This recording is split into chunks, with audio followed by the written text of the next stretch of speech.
All right, let's come back.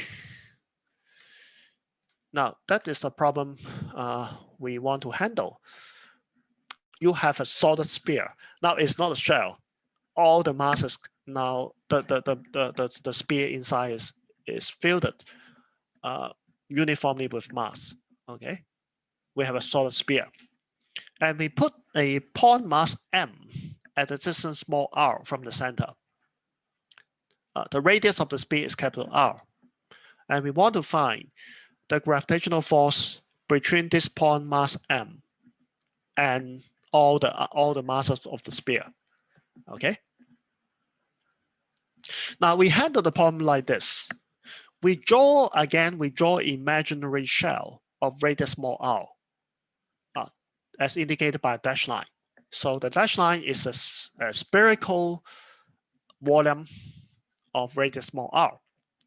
So using this imaginary volume, we separate the mass of the shell into of the solid into two parts. One part is a shell, okay, a shell with all the mass lying outside the radius, okay, the radius small r, and all the mass here has a distance from the center larger than small r. So they lie outside of the shell, okay? And the other part is a sphere, is a smaller sphere of radius small r, okay? Now, so now I apply the shell theorem that we learned before. All the mass outside, they form a lot of shell enclosing the point mass, right? So the point mass is inside those shell, right? So by our previous discussion, the gravitational force on the point mass due to this shell is zero. So we don't need to treat this, right? We don't need to, we can ignore this because eventually they contribute nothing to the force inside. So what we need to handle is the gravitational force between this point mass and the sphere, okay? And the sphere with the same radius as from the origin. That is the only thing we want to handle. But shell theorem tells us that if I now have a sphere of radius small r, I can imagine all the mass is now concentrated at the center, and the gravitational force between this point mass and the whole sphere and this whole smaller sphere is the same as if the gravitational force between the 2 point mass, one at the surface and the other at the center. So I now solve the problem. What I need to do is to calculate the mass of this smaller sphere. And I can imagine all this mass be at the center. And then I calculate the gravitational force between these 2 points, and I solve the whole problem. Okay? So let's proceed. Now the outer part, which is indicated in yellow, they does not contribute to the force. The inner part contribute to the force, and I can consider all the mass of the inner part to be concentrated at the center. I call this part has the mass of this part m prime, and m prime is a function of r. It depends on r, the distance from the center. So m prime, how do I calculate that? Well, simple, because the mass is uniformly distributed inside. So if the total mass of the sphere is m, then I can just calculate the volume ratio, the ratio between the volume of the green part and the volume of the whole sphere, multiplied by m. I got the mass of the inner part. Okay, I just calculated the volume ratio because the mass is proportional to the volume, right? So the volume of the inner part is 4/3 pi r cubed, small r cubed, and the volume of the whole sphere is 4/3 pi capital R cubed. So the ratio of the volume multiplied by the whole sphere volume is the volume of the smaller sphere. Okay. So the constant cancel, and I got small r cube divided by big R cube multiplied by m. The gravitational force is just the force between 2 point mass, one at the center and the other at distance r from the center. So I just use GM m over r squared, but this m is not the total mass, it's just the inner part that contribute. So that part is m prime, and I find m prime, already find m prime. So I just put the m prime back to this equation.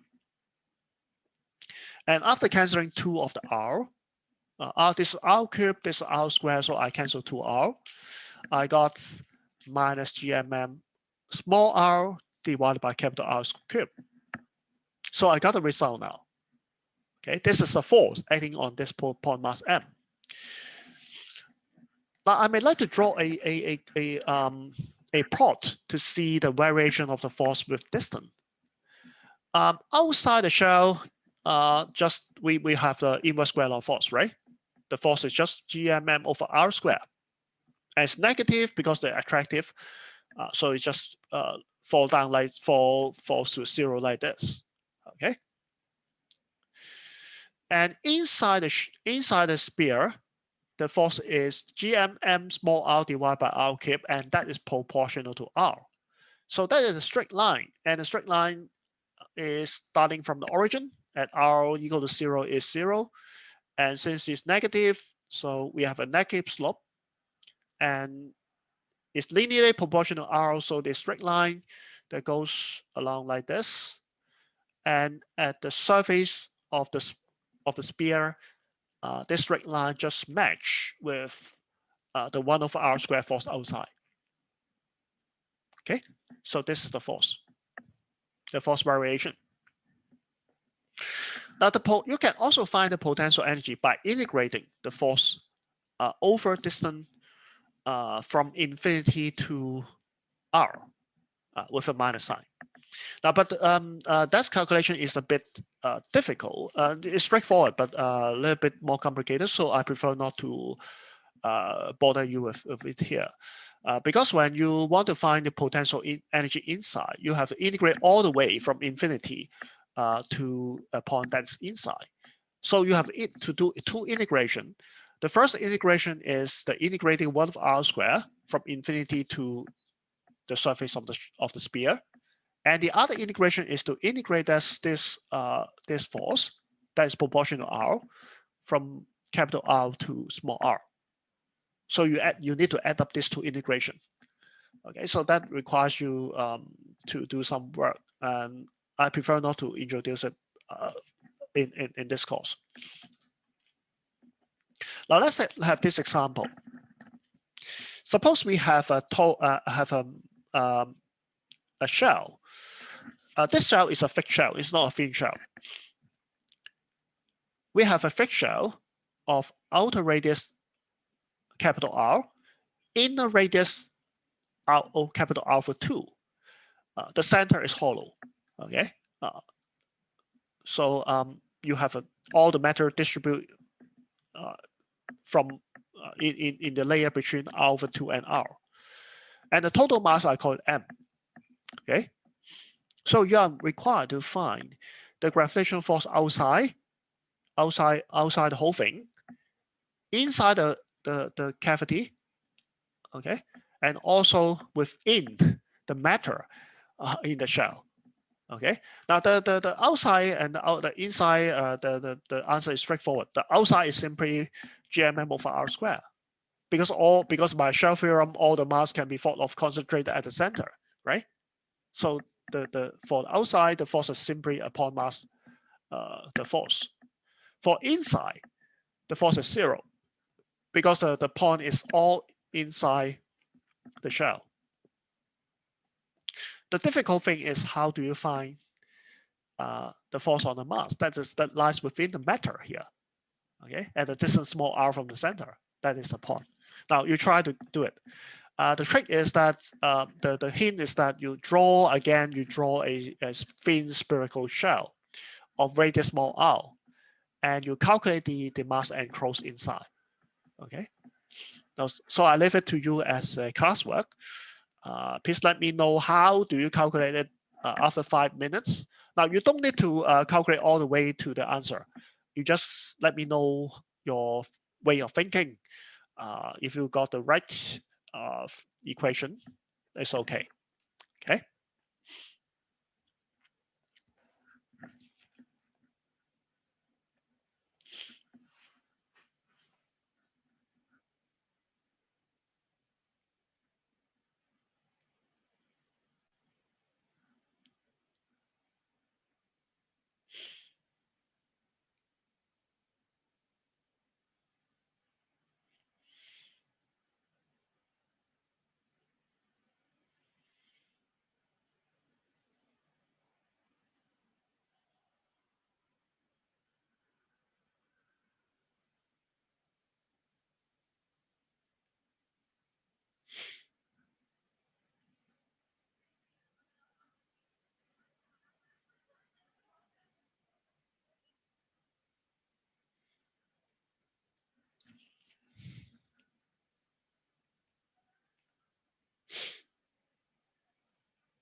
So any of you have got the equation? What is the mass that contribute the force?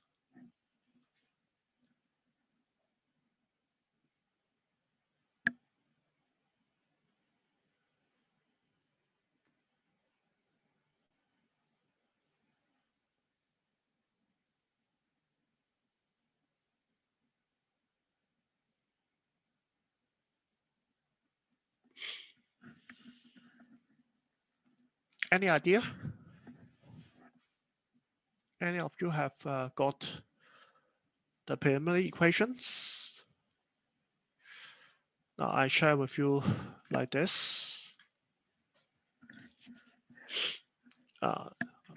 One of you have the answer? No. This is not the case. Now you have to think like this.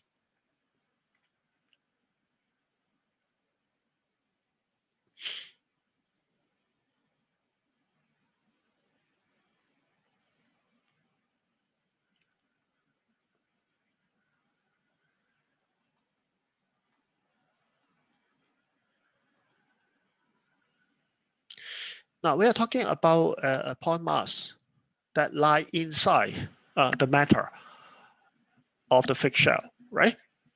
So it is at a distance small r from the center, where small r is actually larger than r/2 and smaller than, it's larger than capital R/2 and smaller than capital R. Now, so what contribute to the force? I draw a sphere, imaginary sphere of radius small r here. The mass that lie outside this sphere does not contribute, because by the shell theorem, it encloses the point mass, so it produces no net force on the point mass. But the mass that are encloses, they do contribute.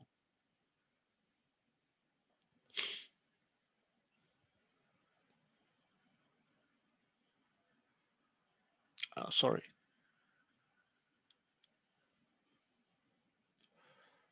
How can I change the color? Oh, no.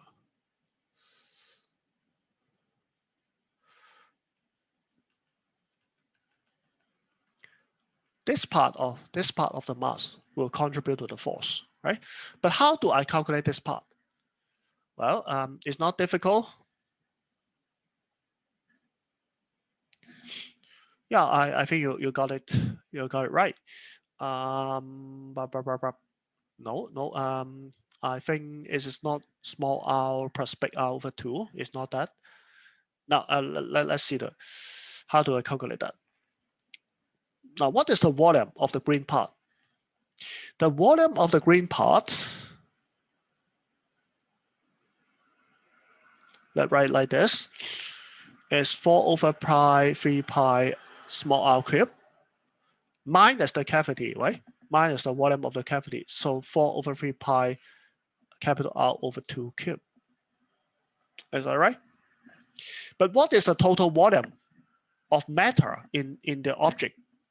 The total volume of matter in the object is 4/3π capital R cubed, but there's a cavity inside, don't forget it. So minus 4/3π R/2 cubed. Is that right? Now let's simplify this a little bit before proceeding.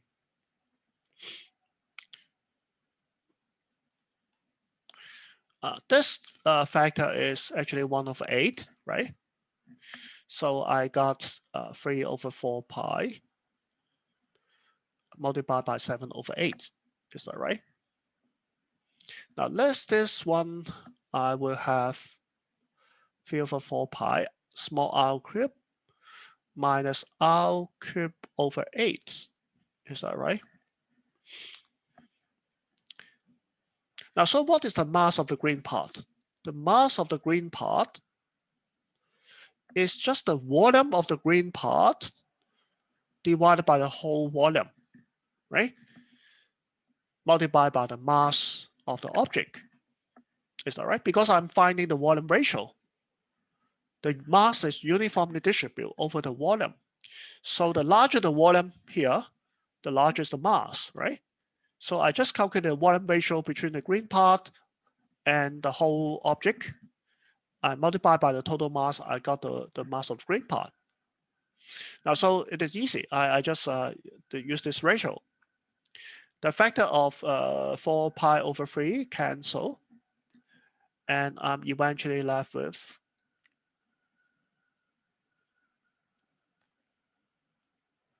8/7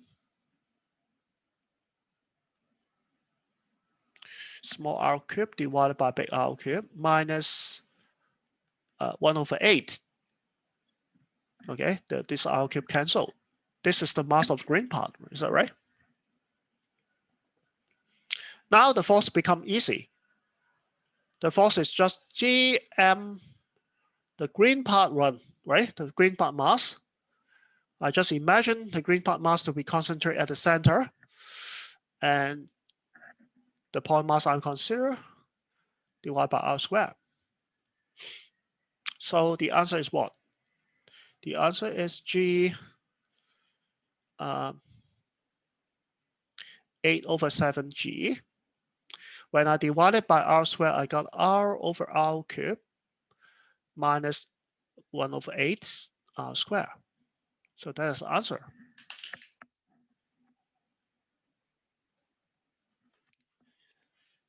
Do you understand it? I'll let you have it for your revision.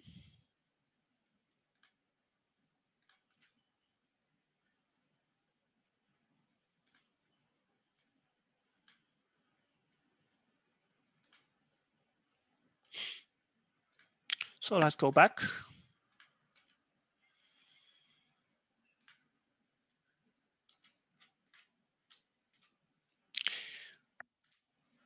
Now, I'm also interested in two constants.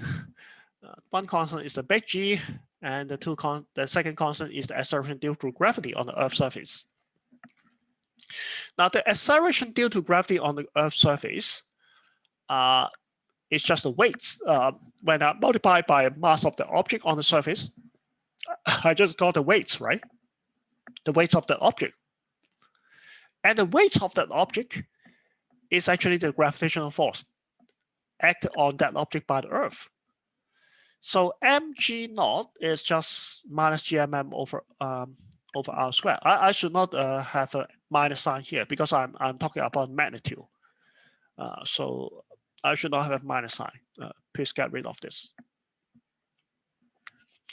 Now, so from this equation, after canceling the small m, I can just find out the gravitational field strength or the gravitational acceleration on the surface of the Earth. It is Gm over R squared, where R, capital R, is the radius of the Earth, and m is of course the mass of the Earth. I also put in the gravitational constant, and I got a value of 9.81 meter per second squared. So this is the value you find in you learn in high school. The gravitational field strength or the gravitational acceleration on the surface of the Earth. Now we can handle a little bit more complicated thing.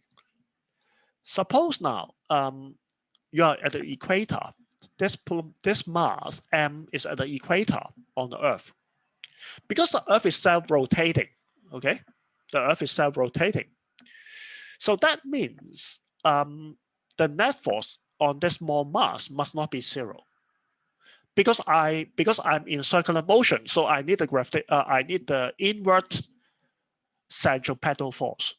The net force cannot be balanced, right? There must be a force, the net force acting on this object that provides the centripetal force. And if you consider this object resting on the equator, then the weights acting on this object and the normal reaction due to the Earth on this object, they are not exactly balancing each other. Somehow the weights of the object, the true weight of the object is larger than the normal reaction. Because the net force has to be inward and is providing the centripetal force. So mg is actually larger than n, the normal reaction from the Earth's surface. But the force n is what we call the apparent weights. Suppose you put a beam balance, you put an electronic balance below, you put the object on the electronic balance. The balance actually measures the normal force n due to the balance on the object. the normal force due to the balance on object. So the balance does not measure the true weights, but it's measure the normal force upward force that is acting on the object, which is different from the true weight, mg. So how are they different? The difference is equal to the centripetal force. So mg minus n is equal to mr omega square, where mr omega square is due to the centripetal force due to the circular motion around the equator, on the equator around the Earth. So the net force is mr omega square. Okay. So I can now calculate the normal force. The normal force is mg minus r omega square. So there would be a apparent change in g. Now, because n is the apparent weights, the weights measured by the electronic balance, right? It's the apparent weights, but not the true weights. So you see the apparent weights is different by the true weights by this factor, r omega square. So I can regard this r omega square as a change in the gravitational field strength. So I can call this as delta G. This contribute to the change in acceleration due to gravity. Okay, so delta G is minus r omega square, and r is this value, the radius of the Earth. Omega is just the rotational angular velocity of the Earth. It's 2 pi over the period. The period of the Earth is 24 hours. When it's converted into second, it is 2 pi over 24 times 10, 3060 second, 3600 second. So the whole thing square become the angular velocity square. So I got a value of 0.034 meter per second square. But this is only about 0.34% of the Earth's gravity. The Earth's gravity is 9.81. So this value is just about 0.34% of the gravity. So its effect is very small. It's changed the acceleration due to gravity by only 1/3 of a percent, which effect is very small, but the effect is still there. If you measure the weight of the object precise enough, you will find that the apparent weight of the object is less when it is put in at the equator. So at the equator, you feel the gravitational field, gravitational acceleration a little bit less than you feel it at the pole. Okay. Now this is only one of the factors that affect the gravitational field strength. In fact, the Earth itself is not spherical, and at the equator you have a bulge. Okay, a bulge of mass that makes the point on the equator a larger distance from the center, and that is again another factor that's weaken the gravitational field.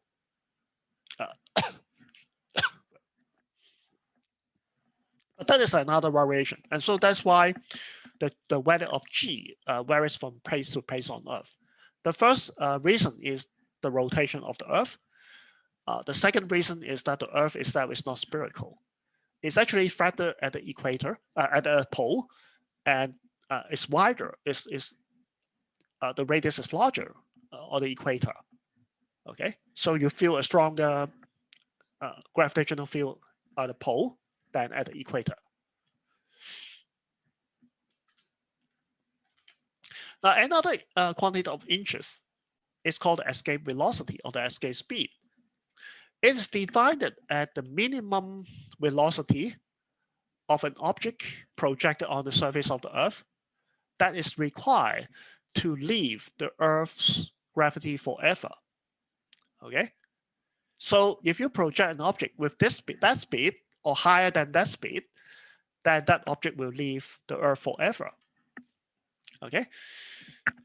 Now that situation happens that correspond to the situation if you project it like this.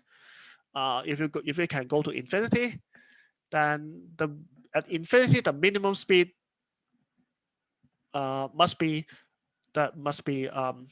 enough for you to make the speed of the object at infinity to be 0. So infinity, the total mechanical energy is just 0. Okay. Now by conservation of energy, if you project the object with initial speed v, the kinetic energy is half mv squared. The potential energy is minus gmm of r, that is on the surface of the Earth. The final potential energy is 0 because I'm now at infinity, right? At infinity, the potential energy is by definition 0. The final kinetic energy is half m infinity squared. Okay, where v infinity is the velocity of the object at infinity. Now, but that must be larger or equal to 0 because the kinetic energy is always positive. So this quantity must be larger or equal to 0. And that means the velocity has to be larger than this value, has to be larger or equal to square root 2gm over r. So the minimum speed that is required to escape the Earth gravity will be called the escape speed, and that is exactly equal to minus square root 2gm over r. And with this bit, if this is equality, if v is equal to v escape velocity, then the velocity of the object at infinity, v infinity will be just equal to 0. Okay.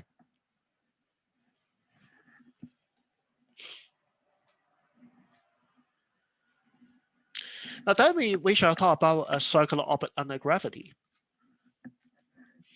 Now this is just a review of your high school physics. You actually learn it in high school physics.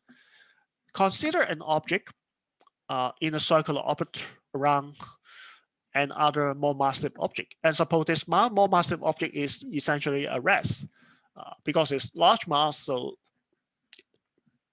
its motion is negligible. And I assume it to be a rest. And this object moves around it. So this is just like a planet moving around the sun. And the motion of the sun is negligible compared with the planet. So I assume a circular orbit of radius r, and so the gravitational force is gmm over r squared. And since the orbit is circular, the gravitational force is providing the centripetal force. The centripetal force is mv squared for r.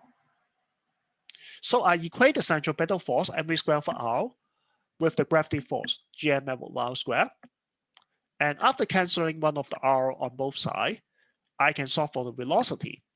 The velocity is square root gm over r. Now, so the speed actually decreases with the square root of the orbital radius. If I have a larger orbit, then the object will revolve at a slower speed. If the orbit is circular. Okay. Now these are for the circular orbit only. They are not the general situation. They are not the general cases. The general cases is the elliptic orbit. Now, how do I see that? Now, this relation between the radius, the orbital radius, and the orbital velocity it holds only for a particular speed. If you have a particular orbit of radius r, the only speed that makes the object to go around in a circular motion is a speed given by this. It's given by square root gm over r. If you project the object at this position with another speed, with a speed that is not equal to gmm over r square root, you will not have a circular orbit because there's only one speed that can produce a circular orbit at this distance. Okay, can you see the point? If you project another speed with another speed, then you will get what? You will get in general an elliptical orbit. If you project with a very high speed, larger than the escape velocity, or equal to the escape velocity, then you will escape from the gravity pull forever without going around in a closed orbit. Okay. Now let's see what this speed brings up for circular orbit. Now the period is actually 2 pi r divided by v. The circumference divided by the linear speed, right? It's a period. So for this v, we have 1 over v is square root r over gm, and I multiply by 2 pi r. I put the r inside the square root, and together with this square root r, we have r cubed square root. And if I square both sides of the equation, I got t squared equal to 4 pi squared over gm small r cubed. But that is Kepler's law for circular orbit. It states that the square of the period of a planet is proportional to the cube of the orbital radius. And this is empirically discovered by Johann Kepler in the 17th century. Sorry, in the I think it should be in the early 16th century. Okay, now it actually goes before Newton. Before Newton discovered the law of gravitation, Kepler, using the observation data of Tycho Brahe, he actually discovered this law. Okay, so it goes before Newton. Before Newton discovered the gravitation interaction, Kepler discovered this law. Okay. Now for the solar system, we may simplify this expression a little bit. If the time scale is taken as Earth year, and the length scale is taken as the Earth-Sun distance, we assume for simplicity the orbit of the Earth to be circular. Now this is not in fact true, but let us think like that for simplicity. So if I think the length scale to be the Earth-Sun distance, which is the astronomical unit, then I put it into this formula. The period of the Earth is 1 year. The distance between the Earth and the Sun, R, is 1 AU. Okay, so I put it in this formula. So I can solve for GM now. GM is just equal to 4 pi square in this particular unit. What is that particular unit? The unit here is AU cubed over E square. In this particular unit, GM takes on a very special value of 4 pi square. Okay, now so I would say this is a very particular unit, and it applies only for the solar system with the sun at the center. Okay, so under this situation, I can simplify Kepler's law a lot because I got GM equal to 4 pi square. And in this case, I find that the GM over 4 pi square over GM is equal to 1. And I would have T squared equal to R cubed. But I should be careful. If I calculate this using this formula, then I must be certain that what I'm calculating is a gravitational orbit around the sun, but not around other objects. Because this formula applies only when the gravitational center is the sun. Okay, and this formula applies only when I take the unit of time to be Earth year and the unit of distance to be astronomical unit. Only under this unit can I use this formula. And I also have to use this formula only for the motion, the gravitational motion around the sun, but not other objects. Okay. Now here is a graph. This is a log plot actually. No, it's not a linear scale. It shows you the cube of the semi-major axis. The semi-major axis we will explain later is about the elliptic orbit, but let's take it as the radius of the orbit. Okay, in this situation. So the vertical axis is a cube of the orbital radius, and the horizontal axis is a square of the period. So if you put T square against R cube, that would be a straight line. Okay. Now these are the position of the different planets in our solar system. They fall almost all on this straight line. Okay. Now these are the actual value. For the Earth, all the values are 1. And the distance for other planets is given in terms of astronomical unit. So Jupiter is 4.97 astronomical unit from the Sun. And its period is 11.1 year. And so again, when I calculate R cube and T square, I find that they are almost the same.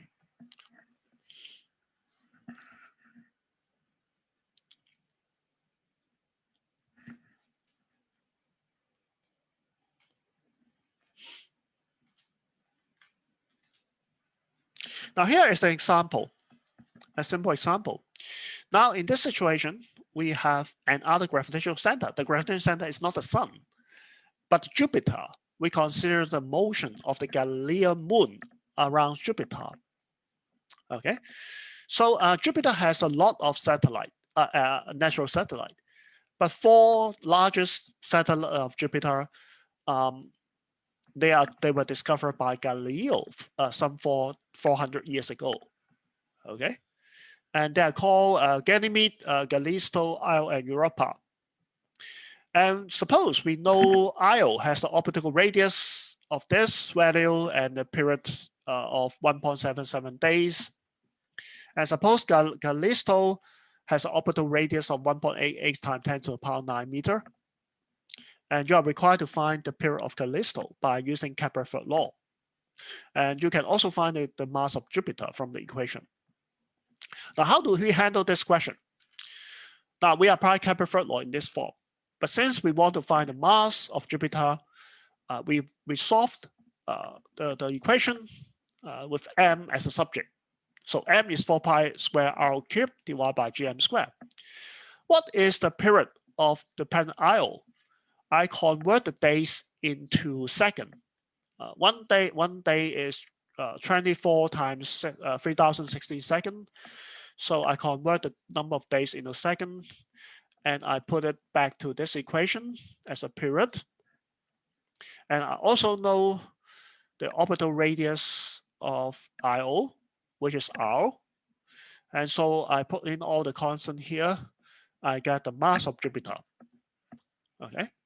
So the mass of Jupiter is 1.9 times 10 to the power 27 kilogram. Now, in this case, we cannot use T squared over R cubed because the gravitational center is not the Sun. It is the gravitational center, in this case, is Jupiter. So we got the mass of Jupiter instead of the Sun. Now, how can we find the period of Callisto? We are given the orbital radius of Callisto. We are going to find the mass, to find the period. Well, we can simply use the ratio. Okay, because we know that T squared is proportional to A cubed, right? Or R cubed. Okay, so we can just find the ratio of the period. We square it, and that should be equal to the ratio of the orbital radius cubed. Okay, and since this formula involves only the ratio, you see T Callisto over T cubed, TIO, and A Callisto over AIO, they are dimensionless. So it's independent of what kind of unit you use. And all the constant, you got rid of all the constant, they're proportional constant you have gone. So you can calculate in whatever units you like. So I solve for T Callisto. T Callisto is equal to this. I can substitute the ratio of the orbital radius. And because I want my answer in days, so I can use the period of Io in days here. And I got the period of Callisto also in days. Okay. Now let's take a closer look at Kepler's third law. If you put all the variable on one side and put all the constant on the other side, you will find that the red guy is the information about the gravitational center. It's about the mass of the object that is at the center of the system. The mass of the object that produces the gravitational force. And the right-hand side is about the object that moves around that massive object.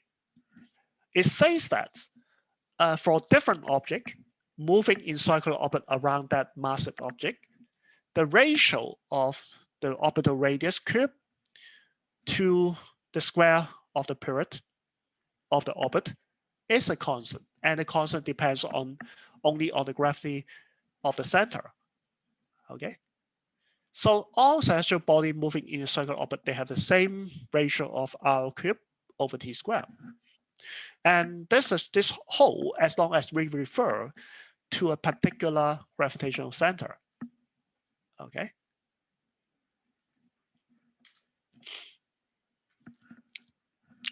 Now I let you go after finishing this slide because this is again circular orbit. So I want to finish it before letting you go.